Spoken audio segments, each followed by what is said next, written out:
नमस्कार शेतकरी मित्रांनो, मी अनपढ माणूस, मला काय बोलता येणार आहे, पण मला एक सांगायचं आहे, ज्या टायमाला उद्धव साहेबाचं सरकार आलं त्या टायमाला शेतकऱ्यांना 95 पडदा टिकली, 95 पडदा टिकली ना. आता हे सरकार बदलल्यानंतर 6,000 आणि 7,000 अजून लोकांच्या घरात कपाच्या पडेल.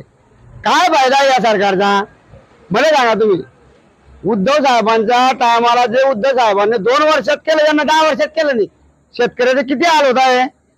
आणि मला तुम्ही सांगा, 1 राम तो शेतका बेटा, 1 राम घटघट में बेटा, 1 राम का सकल पसारा, 1 राम सब दुनिया से नारा. हे म्हणता आम्ही राम मंदिर बांधलं. याच्या अगोदर का आपण राम राम करत नाही होतो का? प्रत्येकाच्या घटात राम होता ना का? तुम्ही राम अरे हिंदू आणि मुस्लिम धर्माचा जो प्रचार करताय तुम्ही विरोधात, आजपर्यंत मी तुम्हाला सांगतो, मुख्यमंत्री जर असेल तर हिंदू आहे, पंतप्रधान असेल तर हिंदू आहे, आमदार खासदार असेल तर हिंदू आहे. मग हिंदू खतरे में कसं काय?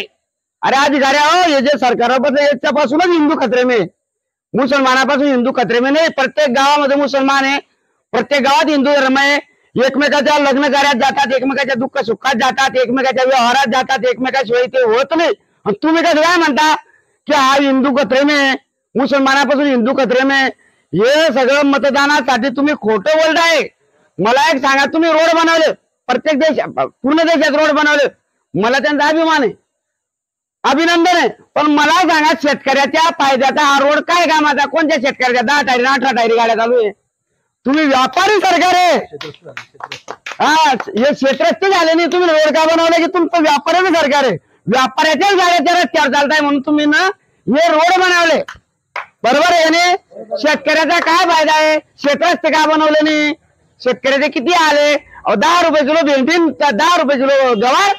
या दिवसामध्ये लोकांना पाणी दिलं, गवारले भेंडीले पाणी दिलं, कपाशी लावायसाठी पाणी वाचवलं नाही. अरे लंबा करून टाकला शेतकऱ्याला. या सरकारनं बोटकी सुरी ठेवले शेतकऱ्याच्या गळ्यावर. मला सांगा, तुम्ही विमानतळ बनवले, विमानतळ, बरेच झालं विमानतळ, अभिनंदन आहे तुमचं. कोणता शेतकरी जातो विमानात बसून? मला सांगा, शेतकऱ्याचा काय फायदा आहे? अरे शेतकरी, अरे तुम्ही सत्तेवर बसणारा हो, असे शेतकऱ्यांच्या मनगटीवर बसताना तर तुमच्या तोंडात पाणी टाकायला कोणी राहणार नाही. कारण की जगाचा पोशिंदा शेतकरी आहे. जगाचा पोशिंद्याला जर तुम्ही बोटकी सुरी घेताय ना, तर तुमचा सत्यानाश वयाशिवाय राहणार नाही. मी कोणत्या पक्षाकडून बोलत नाही, मी एक ग्रामीण आहे, शेतकरी आहे. माझ्याकडे 1 एकर सुद्धा जमीन नाही, मजुरी, पण शेतकऱ्याचे हाल मी डोळ्यानं पाहतोय. रोडावर तुम्ही टमाटे फेकायला लावले, रोडावर कांदे फेकायला लावले. जेव्हा शेतकऱ्याच्या घरात कांदा आला तेव्हा निर्याती बंद, गुजरातच्या कांद्याची निर्यात चालू. याला काय अर्थ आहे? मला काय म्हणायचंय की आता शेतकऱ्याच्या पोरांना जर मुली भेटत नसेल ना, तर याला फक्त सरकारच जबाबदार आहे.